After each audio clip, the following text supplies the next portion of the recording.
Very good morning to all of you. Our next speaker is Mr. Sanjeev Kanchan. He is an environmental research and advocacy expert, advisor and a consultant. Sanjeev is a known environmental expert who has contributed in the development of various regulatory tools in including critically polluted areas, real-time pollution monitoring systems, and new pollution norms for industrial sectors in India. He is Masters in Biosciences, a certified sustainability professional, and trained at Swedish EPA Stockholm and Norwegian EPA on best practices in environmental governance. Besides being an independent environmental expert, he is currently associated as Principal Associate and Consultant with International Centre for Sustainable Carbon, UK, Expert and Faculty, International Centre for Environmental Audit and Sustainable Development, CNG, Government of India, and member of Global Mercury Partnership, UNEP, Geneva. On behalf of IIT Communication and Board of Governors present here, I would like to invite Mr. Sanjeev Kanchan for the next presentation. Welcome, sir.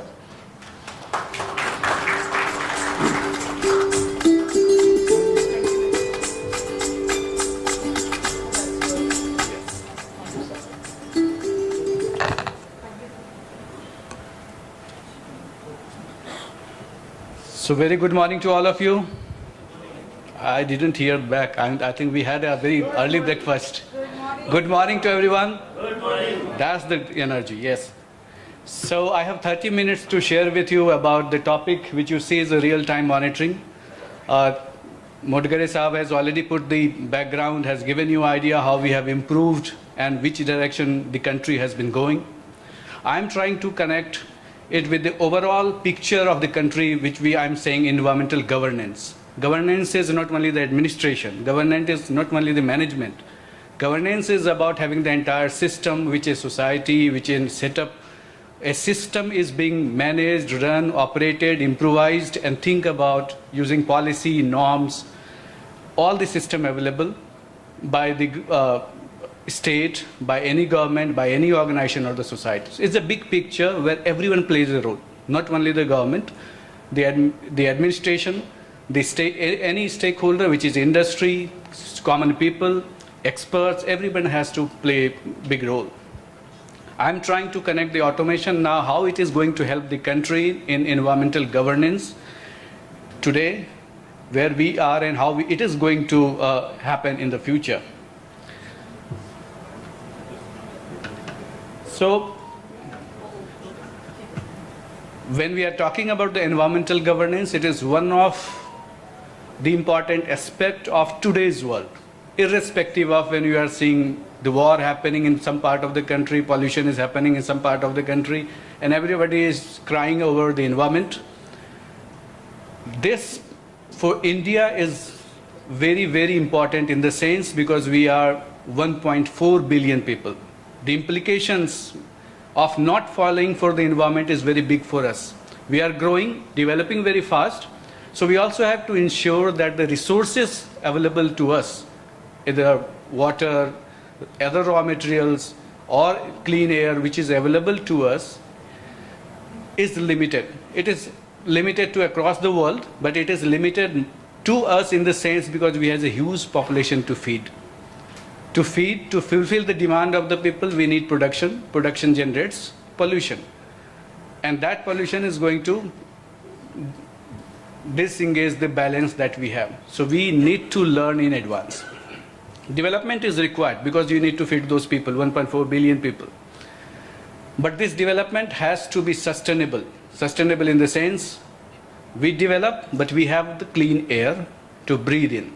We develop, but we have equitable development for the people around in the society. We develop living the good health and safety for the people. And when we have to manage all these, we need to understand where we are. What is the pollution situation in India? How India is growing? You certainly know that India is growing pretty fast. This is the fastest growing country in the world. Fastest also the populated country in the world, and that is all going in the balance. But in the sense, when you know the resources are limited, we have limited resources, water, that is why we are facing the water scarcity in the country. We have critically polluted areas increasing because the air quality is deteriorating. But again, it is deteriorating, but we cannot close the industry because we need to fulfill the demand of the huge population. What is our status of our environmental governance in the country is not the question. Question is the available resources with us and the quality of the air, water, or any environment which is essential for us. We have to make the balance with that. We have to make balance well in advance. Early we learn, we will survive well. Because the country, we cannot directly compare to the countries like USA, like Europe, or any other country. Because if you have to compare, they have the ability, capability, and the resources available to deal with that to a certain extent. India's 1.4 billion population is highly vulnerable. We are still growing fast, but we have the capability to develop, to reach to that stage. So implications, if we are not following, are pretty bad to us. So we certainly have to grow. We have to match our growth and demand to the available resources, pollution standards, and pollution level in the country. So what is environmental governance when we are talking about? How we are going to manage? I'm saying 3-4 key elements when we are talking about the environmental governance of the country. The first thing important is we must know how much resources are available to us. We know our population 1.4 billion. We have these resources. Using these resources, we have to meet our demand. I'm giving an example of any industry. If I'm setting an industry in any part of the country, and we do not know what are the raw materials available there, air, water availability, or any other resources available in that part of time, it will be certainly very difficult to run the industry. If there is an area which is water scarce and we put a water guzzling industry in that area, condition will deteriorate very much. It will deteriorate pretty bad. So if we know that that area is suitable for some other industry, not water guzzling industry, if this kind of assessment of capacity or carrying capacity or bearing capacity of the area is developed across the country. We had done a story in 1980s and 85. It was story. This study was done by CPCB. It didn't take forward because that time we didn't have resources and technology and ability to do that. But think about this capacity. If we know that this area has this much of capacity to afford 10 industry, it is good to have the 10 industry. It will also help in the equitable development. But if that area doesn't have capacity to support that industry and who put an industry in that area, it will certainly deteriorate the quality. So it will get into the critically polluted area. Many other problems will come in. I'm giving an example. Think about this hall. If there are 100 people, capacity of 100 people here, everyone has a chair, has a space, has a place to keep their stuff. It is fine. If I'm putting 200 more people in this hall, what will happen? So everyone will have one chair. Everyone will sit this way. But what will happen? We have a problem in commuting. We'll have problem in sitting. We'll have problem in interacting with the speakers. We have problem with interacting with yourself. Everyone has one chair and everybody is utilizing that much of space. But it is not good because we didn't consider that this hall has the capacity of 100 only. So if we know that this hall has a capacity of 100, we are moving from 99 to 100, it is pretty fine. But if we do not know that and we are putting 200 people, everybody is complying to their requirement. But this is exceeding the capacity of the hall. That is how it is happening, that critically polluted area is increasing in this country. Once something bad has happened, you have to correct it. And that takes more effort because you have to undo the thing that you had done already. So this carrying capacity study has not been done. It is very much required, zonal, regional type of capacity. And if I'm saying that study is required, I mean to say that a study of resources, water resources, critical quality of the air quality in that area, of groundwater, surface water, air quality in that area, air quality in that area, or soil or groundwater, all other biodiversity, etc. But all these air, water, and other soil quality which requires to be understood, where it will come from? From the monitor. The monitoring will be done. That is the automation again required here if we have to do that study. We did that study. Next come what? When we do that study and we are setting up an industry, as per the process, what is required? We go for the clearance. It requires EIA, etc. to be done. There is a system where we do EIA. One industry is being set up. I am creating an EIA study, which is environmental impact assessment. I'm giving an assessment that if I'm putting an industry, what will be the impact and how I will deal with that. This system 10 or 20 years back was pretty well because there was space, there was resources available, there were limited industries, we had enough privilege to do that. But in the current situation, this system is not going to work because our air quality, water quality, our space constraint, everything the situation says about you have to do more study. As I said, with this example of the hall, this hall, so if I am just saying that after 100 people we are putting up 200, we do not know if we consider that there are 100 people already sitting here. So if I am going there, I will add to the resources. This is the best kind of understanding. If those 100 people which is joining in this, they do not know the 100 people are there, they are already utilizing that resources, they will be happy to join. Everybody is using their own resources. But the thing is, the capacity of the hall will exceed. That is how the new type of study where the US, Europe, Canada or other country has gone, has moved from EIA to CIA, cumulative impact assessment. That means, or strategic impact assessment. That means when I'm going to install an industry in an area, I have to consider that what are the industries already available in that space. So if I'm going up there, how much I will add? Is that area able to handle the additional load? Is that area able to provide you the resources which is needed extra? I'll be compliant, but I do need to see that what a cumulative impact of that in all the industries together will be how big and how bad. If I'm just considering my impact, I will not be able to justify the area's capacity, bearing and carrying capacity. So this is one. So when I have to do that study, considering my impact, considering cumulative impact of all the air, water, land and all other biodiversity and other resources, what is required to be done? Again, monitoring. Today's country, when we do EIA and all this data that we are using is almost 7-8 years old.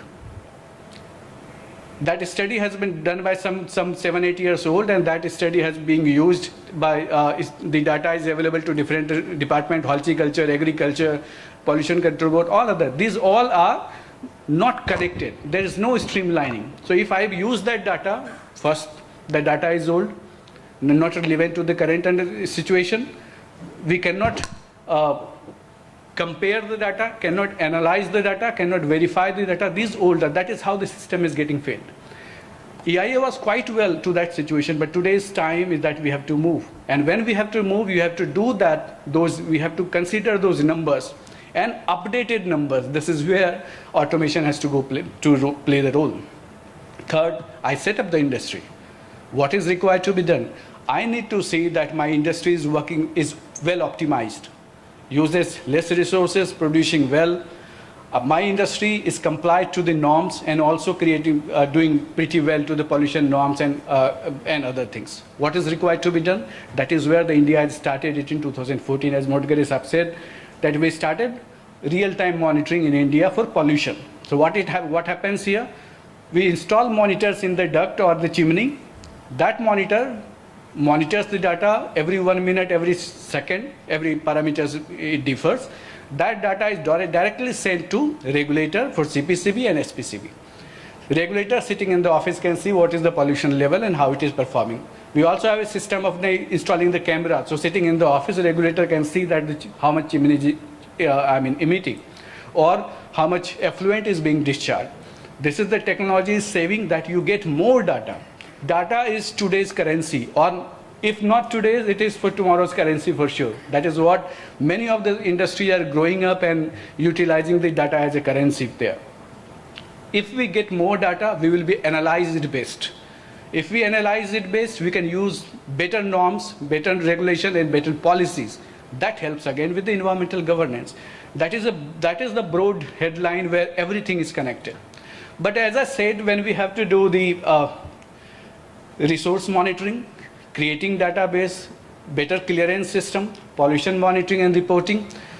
Who all coordinate that? Who all regulate that? Regulators, Pollution Control Board like MPCB. But today's system is the pace, number of industries are multiplying. The country is growing that fast as far as industrial development is concerned. The capacity in the sense manpower, skilled manpower with any of the board in the country is very much limited. It is not because the numbers are limited, it is because the numbers of the industry or other jobs which are being given is multiplying. There was a study done, we did a study and we tried to find out with a simple arithmetic. In a few states we studied how many industries are there. So generally, a regulator, a technical staff has to visit the industry maybe 3 months, if it is possible, other than 6 months, or even in a year. Simple arithmetic we try to do that if there are a number of staffs here and we have to visit once an industry and do the report, that is required to be done. So you know that industry is so remotely located, so if somebody has to visit, sometimes it takes 1 day and more than 1 day. You have to do the time for the inspecting or visiting the industry. You have to come back, take again 1 day or so, or you have to prepare the report and approve or file the report. At least 3-4 days in general. See, with simple arithmetics, I try to find it out how many industries are there, how many technical staffs are there across all the states in the country. I found that bigger states where there are industries are more, they get less than 1 day, 0.5 day, 0.8 day to do this kind of job. Is it possible? Fundamentally, with simple arithmetic, it says it is not possible to do. So what we have to do? Can we fill that many posts? It is also tough. It has its own challenges. So there, again, automation or the technology plays a role. That is where real-time technology is a good helping hand. So there are the challenges. But these regulators, because this environment is very dynamic, air quality, regulation, norms, new technology coming up, it is required to be trained, build the capacity to keep pace with the current developments. MPCB staffs, officials say that, think about how much time they do get for these kind of things. It's not feasible at all. Think about the industrial visit. There are so many new jobs are being added, sometimes by NGT, sometimes by Supreme Court, sometimes by High Court, some other cases are coming up. It is not feasible. They're overloaded with the work. It is the story of the entire country.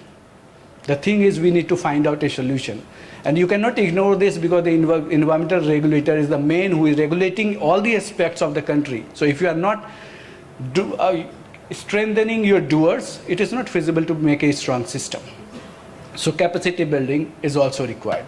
Here when I said that they do not have a time to do because they already have much of the work left, think about that is how the real-time monitoring has come. So they do not need to go there every month or every 3 months, every 6 months. Now sitting in the office with that monitor, having data in the server and the photographs in the server or video getting in the server, he can see that what is happening. Anything wrong happens, they get information quickly. It is not like the Bhopal tragedy that you get to know after 1 month or something has happened pretty bad. Now the situation is, you get next minute data, you get to know that something bad has happened. Not only the regulator, it is also industry who is getting that, okay, something is going to happen or something is going into the wrong direction. Either correct it right now or shut it down or do whatever is required to be done. There is how automation is playing good help, and that is the future.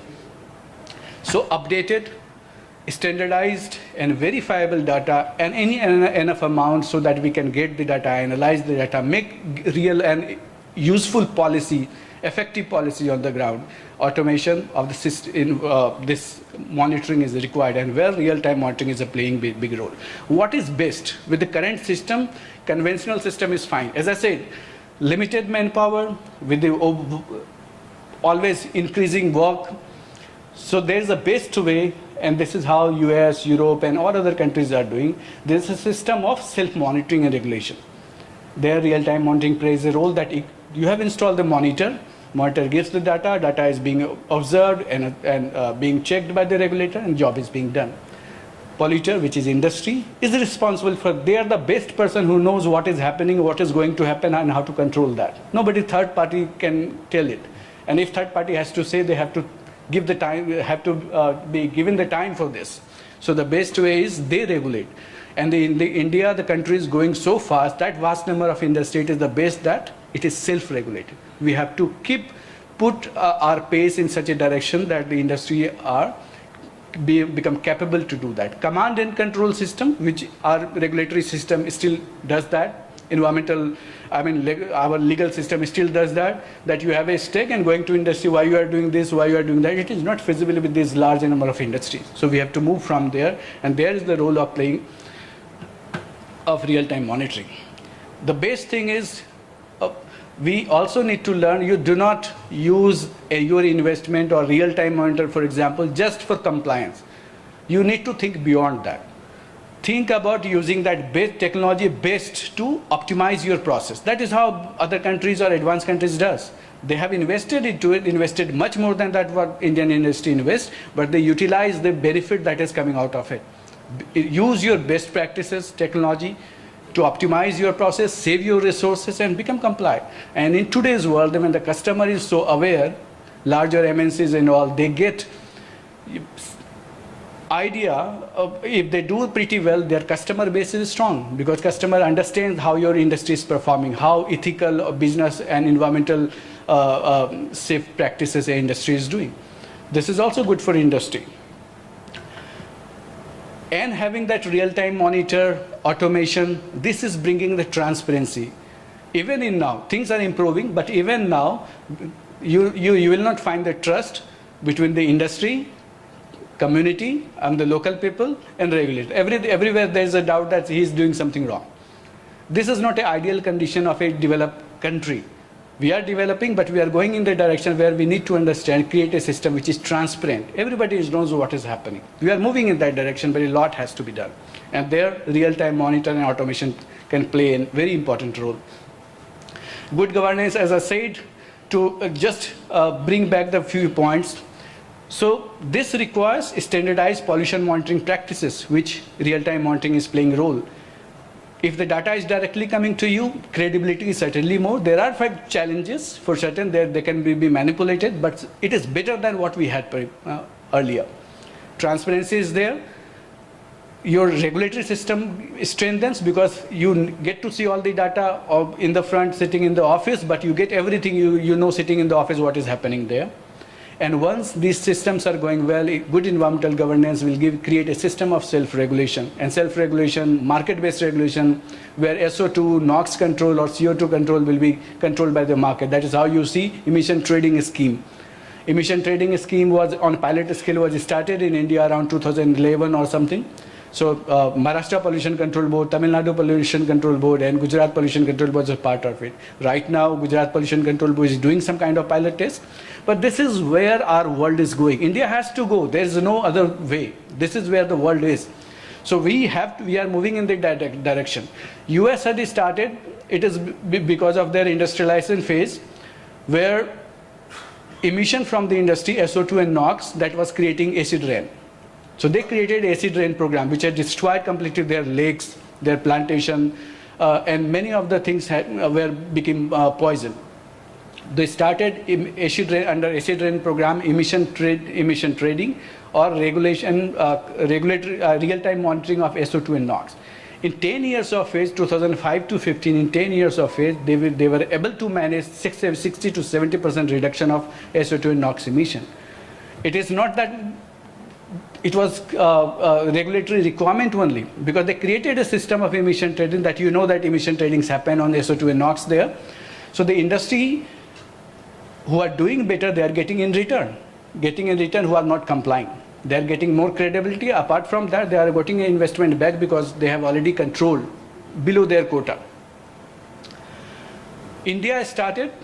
Certainly you know that we already in our system now, environmental clearance, consent to establish, consent to apply, no objection, no certificate renewal system, pollution control and monitoring, everything is going online now. This is a good SIM. As far as real-time monitoring is concerned, we talk about SEMS, continuous emission monitoring system, continuous effluent quality monitoring system, continuous ambient air quality monitoring system. Ambient air quality monitoring started a little earlier, but 2014 with the direction of CPCB, we started installing SEMS and CUKMS in bigger industries, which is called 17 categories of industries out of rate category 1. Till now, I updated data, what I have estimated is 6,000 industries.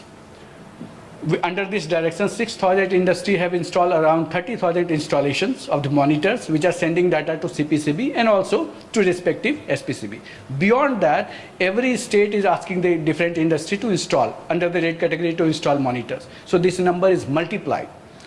As of now, I believe there are 6 to 8,000 crore rupees already invested in this equipment in the country.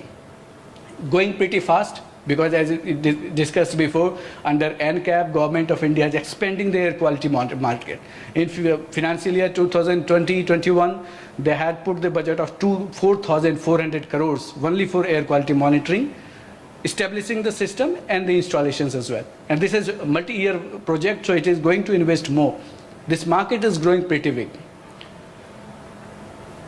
Real-time monitoring, as I said, it was started in 2014. Now CPCB developed the guidelines. There are compliance protocols that were developed, which is saying that if you're not complying, at what scale of non-compliance you will get what kind of alarm or direction.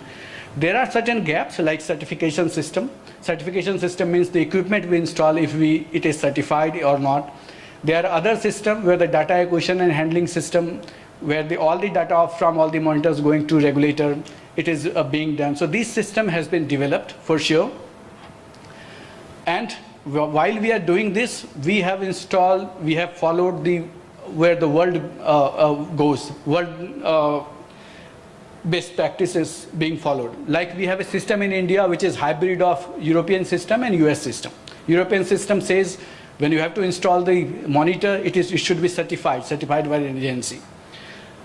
Or US system says you can install any monitor, but during time of installation, you have to take it for the performance test. Different set of tests are required to be done. Both are required to be done for the quality assurance. Means that the equipment which has been installed is perform or can perform up to the mark, which is mentioned for that. That means it will give you the accurate data, good enough data for your purpose. In India, we still have to develop our indigenous system. It was planned, but it is not that simple task for sure. So it is being developed. It will take a little bit of time. Second, that is for emission monitoring. For effluent quality monitoring, there is no such a very established system for quality assurance. There are certain certification systems which is like MCERT, etc. They do that. But globally, it is mostly directed or followed by technology-based, which is suitable technology. They are being installed in effluent quality monitors. So we also follow that. For ambient air quality system, which is real-time ambient air quality system, the world mostly follows the USA system where they test the methods, technology, and with reference to the different standard reference method, they register it in their code of federal regulation. That is how the world follows that these technologies are good, these technologies are established, and we should install it. We also follow kind of the same system. There is no specific other system in the world.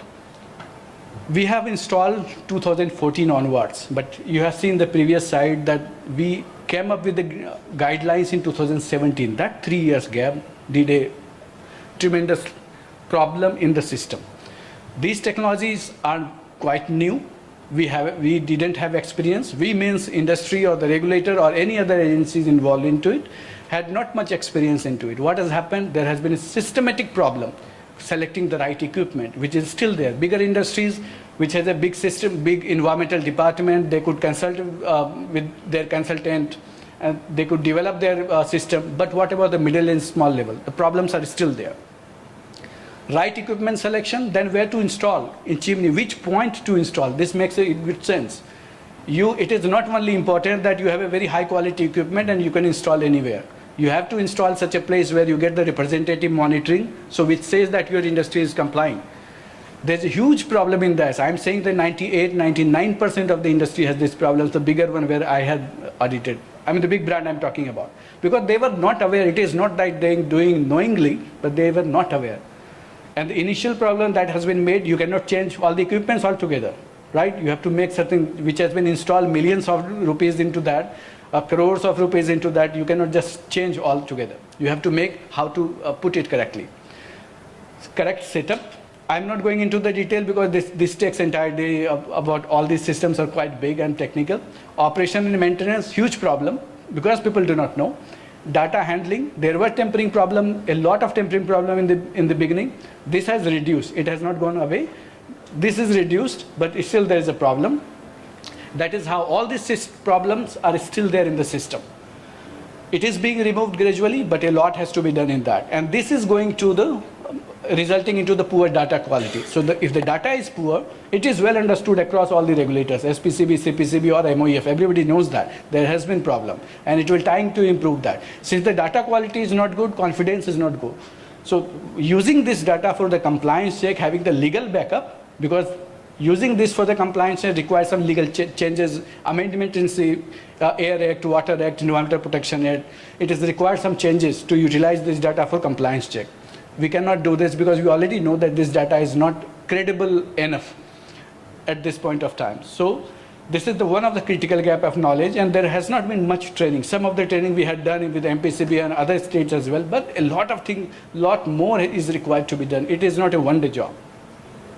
As I said, what we are allowing in India right now, a system which is certified. So mostly these monitors are manufactured in Germany or other European countries and US. So there is a system of certification. So they certify and we import that equipment. This is affecting Indian market, manufacturing market. It couldn't grow or couldn't grow to that speed. And also it is costly because certification has a cost and then import of that technology has a cost. We also follow to are assembled here and not certified and being used in the industry. I'm not saying they are wrong, but how credible they are and how long they can give you the right data is not known.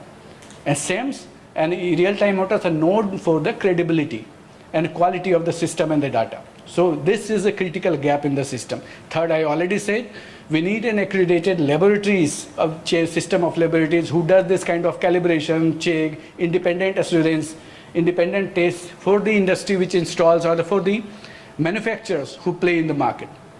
That's how we will know that our product is also good enough and we can boost our Indian market, Indian manufacturing market. These are the critical gaps here.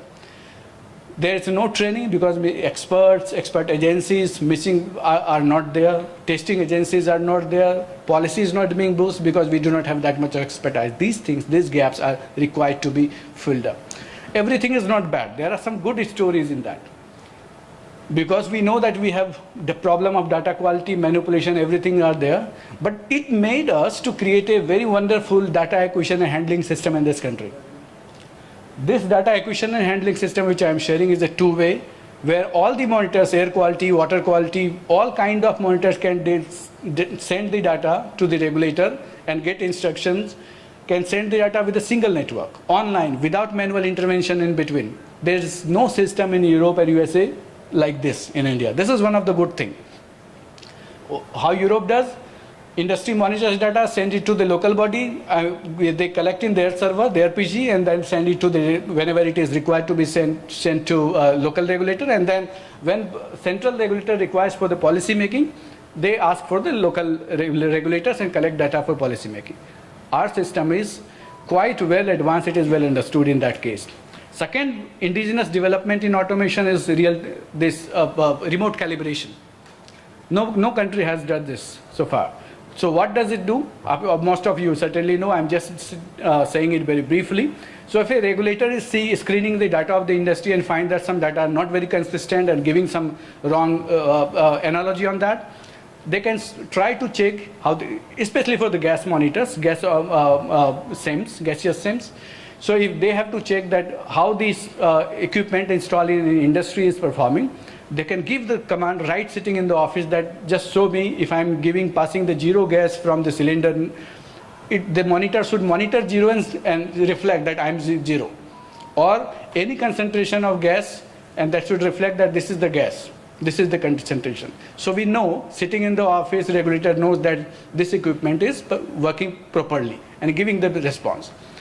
There's no system in US or Europe which is utilizing this. Some of the country might have at the local scale, but here in our system in India, we have this innovation which is certainly appreciable. We are doing quite well. Throughout that, we have an innovation, we have challenges. Any kind of monitor, whether it is emission, whether it is ambient air quality, which is effluent, right from when we are developing the database for monitoring the environmental quality of any area, or pollution monitoring, or air quality for the public purpose, or any purpose. Any such kind of equipment or real-time monitor, when you install, the first thing is we need to install the right equipment. We need to figure out. So you need to have that knowledge. Right equipment. Equipment should be quality assured. Quality assured means either you use the certified equipment or test it when you are installing. Like I said, European or US system. When you are installing it, you ensure that you are installing at right point, right position, where it is representative, monitoring, and not affected by any other things. Once you are installing, you also need to ensure, in case of India, it is important that we have to ensure that there is no manipulation possibility in there. It still happens. Modgare Saab knows, we have discussed many times, many challenges, how it can be done and not. So we still have to work in that. Otherwise, we need to have that honesty capsule, which is not available. So tamper-proof data transfer, and these smart machines need smart people to handle. Not smart people, but smartly. So you need regular maintenance of these equipments. If you are not regularly maintaining this, it will not work. However costly any equipment is, and in environmental condition in India is very rough compared to the Europe and US. Temperature, pressure, dust, everything is so problematic that you need to maintain it regularly at more frequency. Once all these things we will have the good data quality, and that data we can use then for the compliance check. And towards good governance, then we will have self-regulation regime, which is the ideal system where we are going. Throughout this process, one biggest missing thing is capacity building. We need to learn the knowledge, we need to have the skills of this. So to strengthen what is, I'm just trying to summarize here.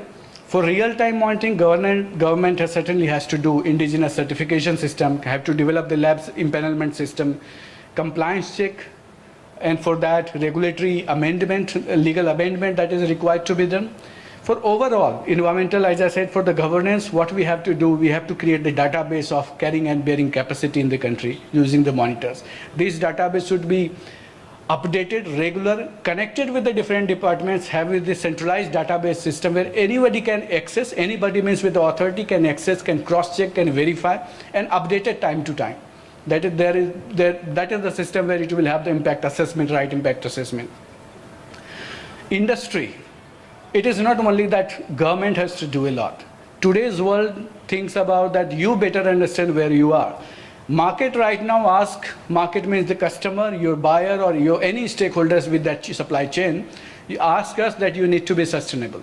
You need to be responsible. You need to be having the ethical business. Because any big industry you are creating, you need fund. I'm telling you right now with the market, if you a lending agency, whether World Bank, IFC, or any bank right now is ready to give loan or ready to give invest money into coal-based power plant. Nobody does that. Everybody has stopped. Except maybe in few countries where there is no power plant at all. I mean, they are developing, but nobody is going to pay. They ensure they have their guidelines developed which says that you have the same system or you have invested into environment, you have the sustainable development, you have produced the sustainability report. All those criteria for the green bond or green funding, they check it before they give you the money. So it is right now the market's requirement that you have to be the sustainable. And more of that, business as usual. Today, India is not that 10 years back or 20 years back when we are comparing that this industry is comparing with their peers, I'm doing better than him. It is not. Today's India and where it is going today or tomorrow or day after, it is going to the global platform. You have to compete on the global platform. And so that if you have to compete on that for the better margin or survival, you need to follow those benchmarks. You need to follow what world follows. So for that, the best is we need to learn on these things as early as possible. Many of the big leaders, big industry leaders in India or outside the world or big company, you think they are investing into net zero. You are hearing net zero, that I'm going carbon neutral. I'm going to sustainable development. I'm going with other phase, renewable energy completely. Do you think they are investing that much of money for philanthropy? It is not. They are wise enough. They know what is the future market is, and if I have to stand there, where I have to be. So this is the best that we learn from that market right now. And this is not only the changes that the government has to do or the system has to do. These changes for good environmental governance is also nature, behavioral and cultural of nature. So everybody has to change from there. We need to understand that where we have to do from being efficient, follow the recycle reuse process, and all those efficiency. We need to understand the way or change the way evolution. We need to evolve from that conventional process, and we need to change that how we think, how we act, and how we react. There's how the environmental governance is going to come. Good environmental governance is to come in the country, and real-time monitoring is the future. You need to go, and it is going to happen. Thank you very much.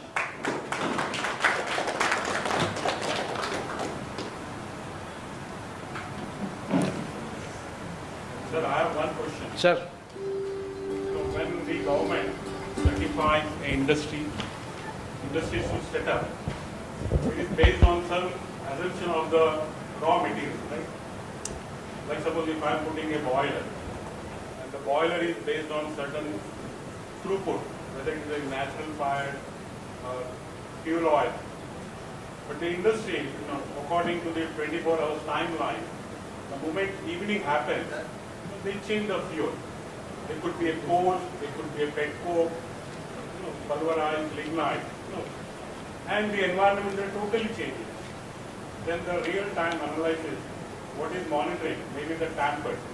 So how those things, the parameters, are measured by the government regulation? So there are two things. First of all, if there is no environmental condition, doesn't say that they have to change fuel, certainly they are first wrong. They are not complying. And with the direction, if it happens repeatedly, they can be closed down. So it is not feasible. But if they have the clearance in that they can change, for example, from coal to pet coke, they have the dual emission norms as well. So for this point of time, you need to maybe whenever you are running, there are only few cases in the country that when you are running with the coal, you have this norm. When you are exceeding or you are changing the fuel, you have this norm. So when you are installing the monitor in that, certainly you have to install that dual range monitor as well in that case. That is the ideal condition I'm talking. Many things wrongs possible. But in that case, the best way is you have to have the dual monitors installed which can monitor in the dual range. That is the ideal condition. What not should be done, there is a lot of things. But what should be done, that's what I shared with you. I have one question here. Sir. This is related to groundwater. Sir. Groundwater is also polluted, right? Right. Because of the environment. I think I'm loud enough. Yes, sir. Good. Use the mic. Sorry? Use the mic. Okay, all right. Okay, I'm Vanmali. I'm Director Strategic Business Development with RL Technologies, and we are working very closely with it's a Chennai-based company. We are working very closely with the, Tamil Nadu Pollution Control Board for implementation of environmental protection programs. And one of the issues which we have come across recently is the groundwater pollution, okay? And then since that water is also taken out, obviously it cannot be just used without cleaning that or without measuring what's the pollutants in that. So is that also forming a purview of the Pollution Control Board, right? Am I right, sir? I think I'm talking to Mr. Mudgare also. The groundwater pollution, that is also coming into your purview, right? So, and also the groundwater levels are getting threatened because of the, unauthorized use of groundwater. So that's also an issue which I think is a separate agency like Groundwater Authority. Yeah. Right? So I just wanted your thoughts on this. How are we taking care of this?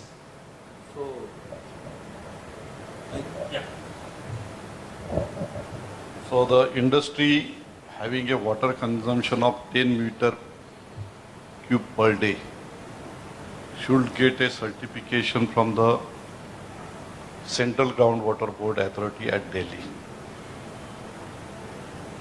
So the state, as per the Supreme Court judgment, the State Pollution Control Board will not issue a consent to operate for those industries for continuing their operation if they don't have a Central Groundwater Board Authority permission.